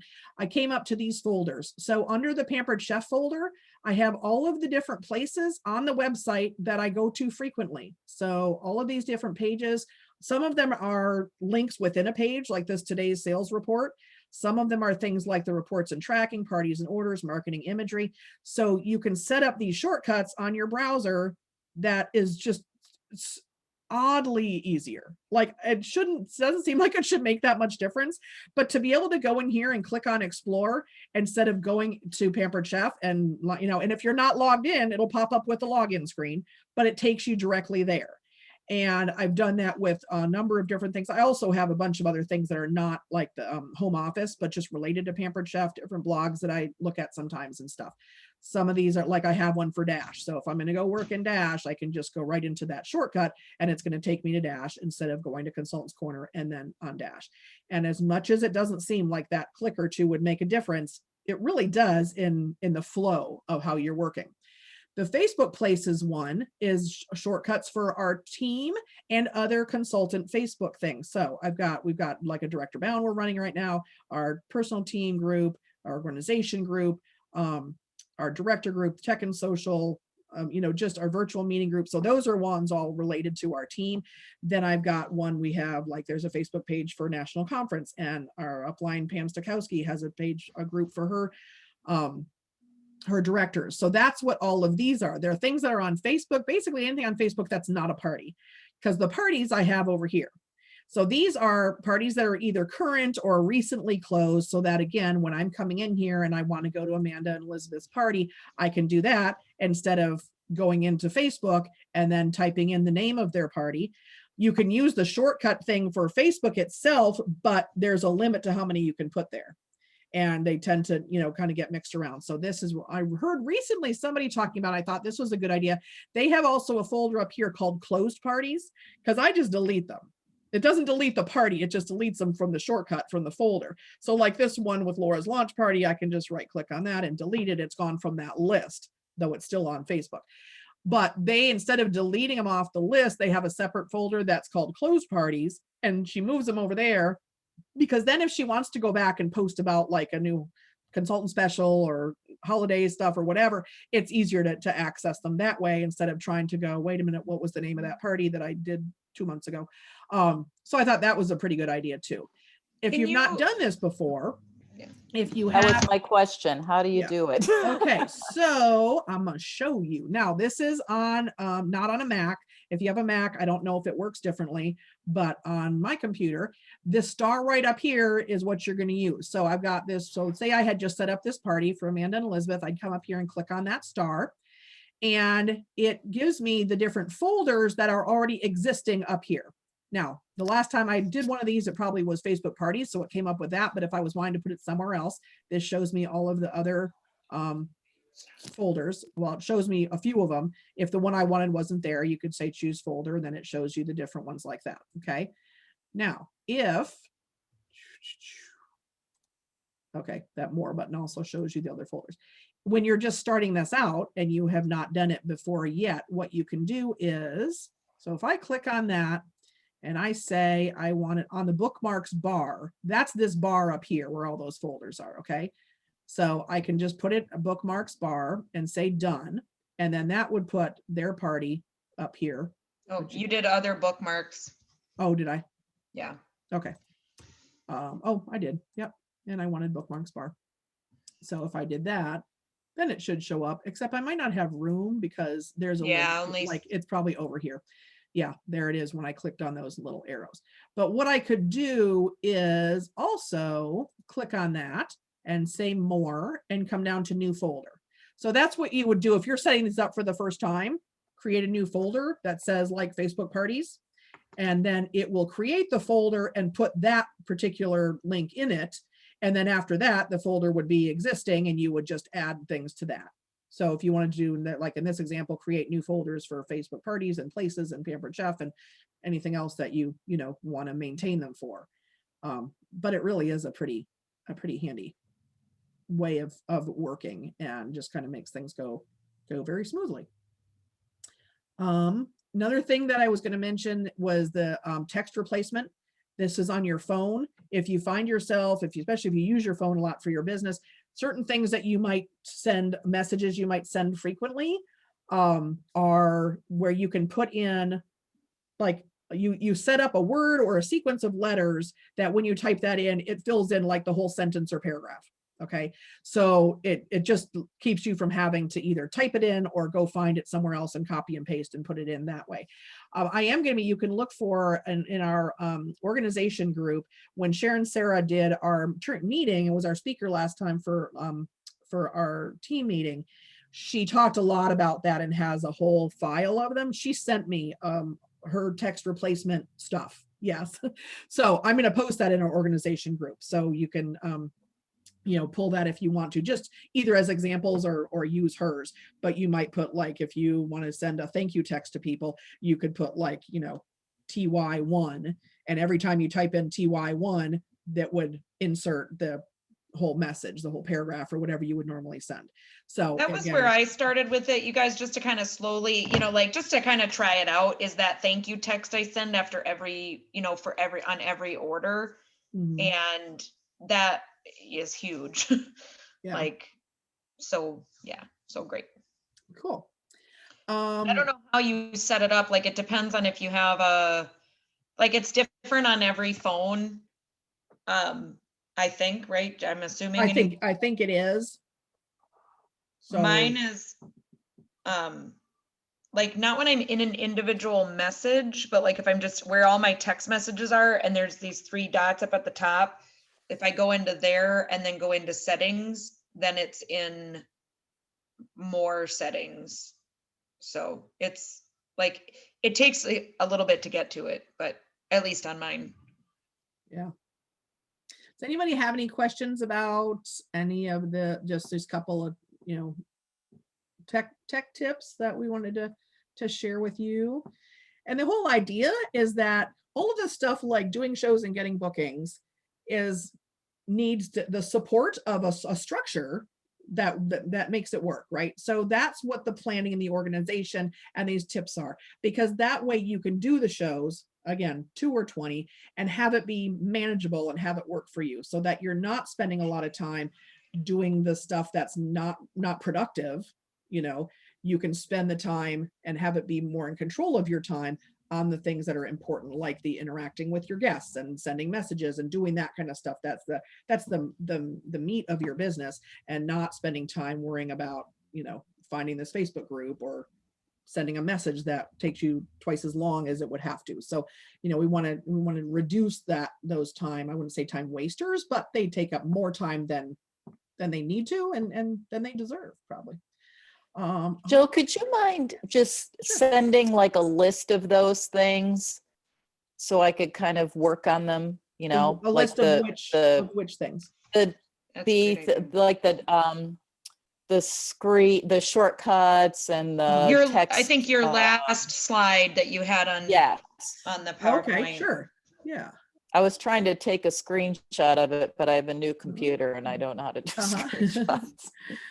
So this one that. here, and Yes.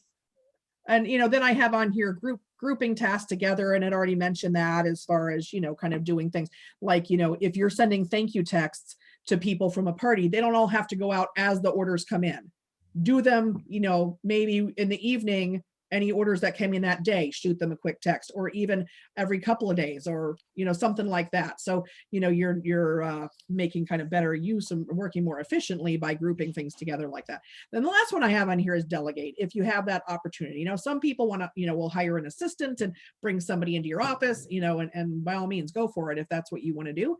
But even if you're not doing something like that, if there's somebody in your household, there was a time when my kids were younger and they would stamp catalogs or put together host packets, or some people have their, one of our consultants, Renee, her husband does all the computer work. He likes to do that, so he enters orders and closes shows and stuff, and she does the other stuff. So sometimes there's an opportunity to do that. So if you're finding yourself really kind of bogged down a little bit, you can kind of think about if it's something that could be done differently, or not done at all, or done by somebody else, or a shared kind of collaboration sort of thing, in order to make the best use of your time, so that you're getting a lot of productivity.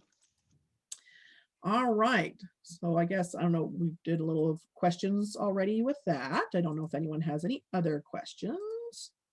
And this about wraps it up for us, you guys, other than all the slides that I pulled, so you'll never know what they were.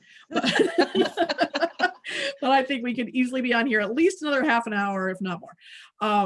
At least I could talk that long. But I did want to come back to the Big Mac, because this is so important. Hopefully every time you see McDonald's now, you're going to think, right? Mindset, action, consistency. These are going to give you a big, delicious bite of your business. Okay, I just totally made that up.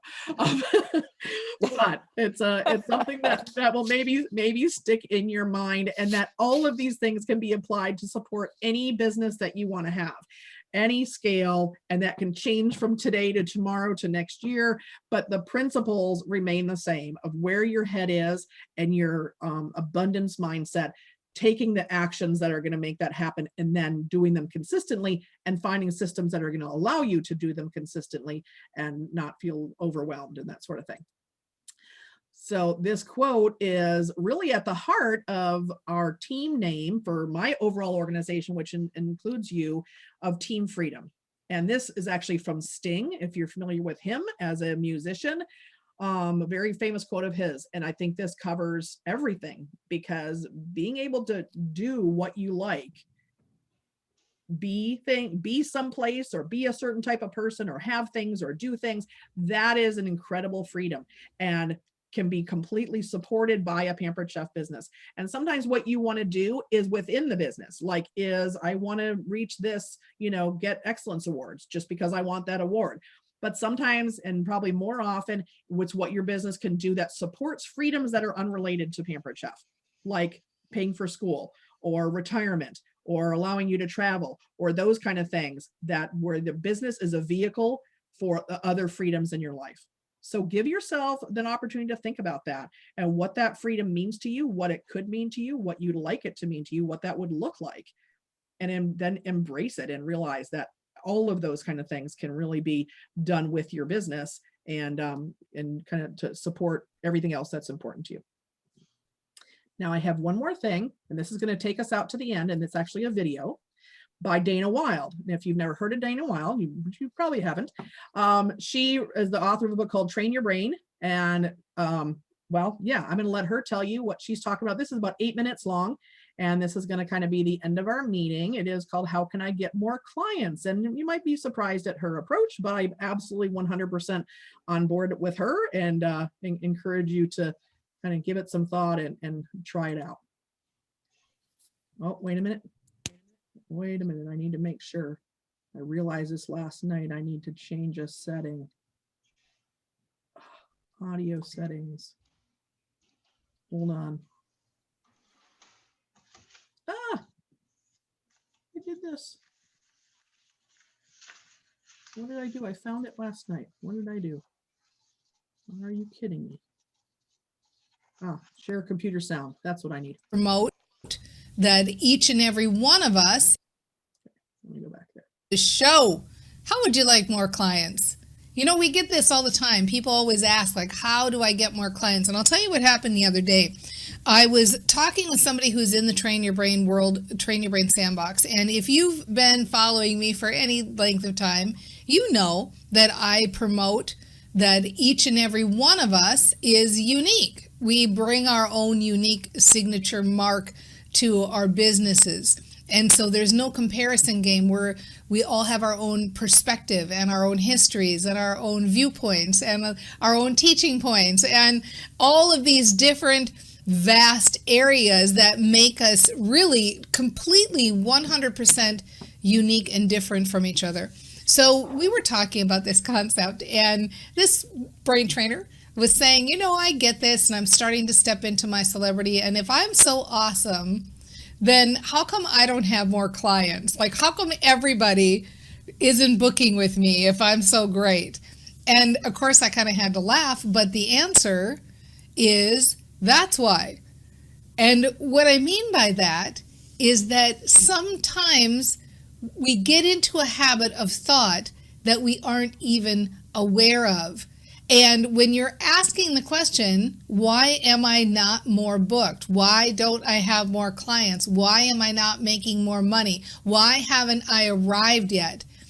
Wow, these are questions you don't want your brain to answer. Questions are powerful. And so sometimes we get into this wanting phase or this questioning phase that actually is counterproductive to using our best brains. So the part of the brain, the reticular activating system, that's looking for solutions, that's looking to match up the outside world, you want to be asking it questions that are going to be giving you good answers. Why am I not successful? You don't want a list of answers to that question, or why don't I have more clients? When you're thinking that thought of why isn't this working? Why am I not growing faster? Why don't I have more clients? You are really keeping your brain in a standpoint of lack and of not seeing those opportunities for you. Remember, we have inside of our heads these powerful, powerful computers that will get the answers for us, sift through the mucky muck. Think of the billions of bits of information that are coming at you right now. Every direction, sound, color, smells, all of this stuff, every single second of every single day. We'd go so crazy if we had to process that. So our little matchmaker in our head, our reticular activating system, does it for us. And so we need to be feeding it the right thoughts to create the positive emotional environment, to almost like ordering at a restaurant. I would like to order this, please. You know, funny, because when you complain about the results you're getting, and I'm not saying that necessarily this person was complaining, but sometimes, we get frustrated and we complain. It's like going to a restaurant and ordering something and then complaining because they brought you exactly what you ordered, right? So we've got to be more proactive thinkers. When you're a proactive thinker, you're creating the emotional environment, you're being clear about what you want, and you're doing it in a feeling of positive expectation. Not like, oh, I have to work at it and think of this thing over and over and over again. And I hope it comes. And when's it coming? And I wish it would hurry up and get here because I'm really thinking about it. That's not working for us. What's working is to think of things with positive expectation. So you've got this chronic habit of thought that sounds like, why am I not more booked? Why am I not getting better clients? Why aren't my clients paying me? Why don't they re-up or whatever it is? That's the story that needs to be busted. And so you have to feed yourself gentle thoughts. Think about times when you have had success and feed yourself gentle thoughts about what would it feel like if this situation was changed? What would I feel like if this was different? What would I actually be saying if this was different? You wouldn't be saying things like, I have a full calendar of high-paying clients. Nobody talks like that. You wouldn't be saying those kind of traditional positive affirmations. You'd be saying things like, oh my gosh, it's working. Things are working. This is so exciting. I'm so busy. I love it. I love being so busy. I can't keep up with the business. I don't even have time to go to the bank. The money's piling in. I've got more money than I know how to spend. That's what you'd really be saying. So how do you find that feeling place? So you can look back at times when you felt that way before, periods of success you've had. You try to reinstill that feeling to the new situation, whatever your business is now. You can find easy language, words, verbiage that helps move you in that direction. I'm starting to feel better about this situation. I like thinking in my head. I like being a brain trainer. I like focusing on one thought at a time. I like creating the emotional environment so that my reticular activating system can be the matchmaker that I want it to be. I like thinking thoughts that feel good. I like noticing that I'm noticing better clients. I'm starting to notice people who match my ideal client. I'm starting to see them in the world now. I'm starting to talk to them. I'm starting to see that they're out there. I'm feeling better about the money that's coming to me. I'm feeling with positive anticipation and expectation that more money is flowing in. I love the feeling of positive expectation. I love the idea that I can shift my feelings into positive expectation. I love playing this game of where I try to get myself into the feeling place of what does it feel like after it's shifted, because that is the work, the quote unquote work. You know, people sometimes say to me like, oh, you think you should just sit in a room and meditate and wait for money to fall on top of your head. And yeah, that's great. That could happen too. But more importantly, this is the work. This is the actual action to take. The action is thinking differently and creating the better thought and finding the better thought and attracting the better thought and creating the emotional state that attracts the better thought. And it takes a little practice, you know, it takes a little bit of focus, but you will get there and it gets easier and you get better at it. So if you're having a feeling of lack in any area of your life, the job, the work to do is to create the feeling of, it's nice to say abundance, but even positive expectation. I'm getting good at this. My calendar is getting filled. I'm seeing more people who fit my description. I love that this is almost like a little game I get to play. I love thinking new thoughts and seeing the results. I'm open to the good feeling that I create from these thoughts. And it's fun because you do start to see the results and you start to see that it's a direct correlation between the way you're thinking and the results you're getting. So maybe we'll make a pact. Let's spend the next 24 hours with no complaints.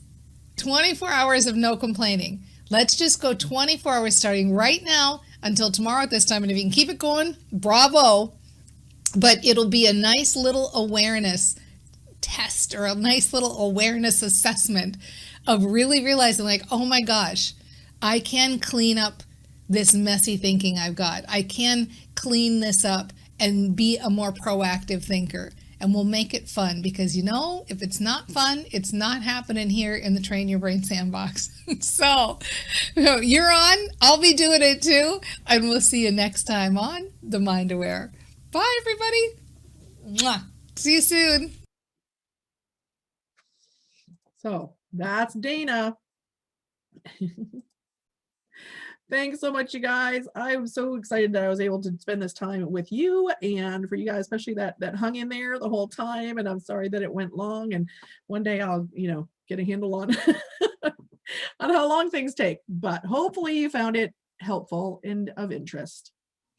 Thank you, Jill, so much Yes. for doing this. You are Thank And you, welcome. Jill.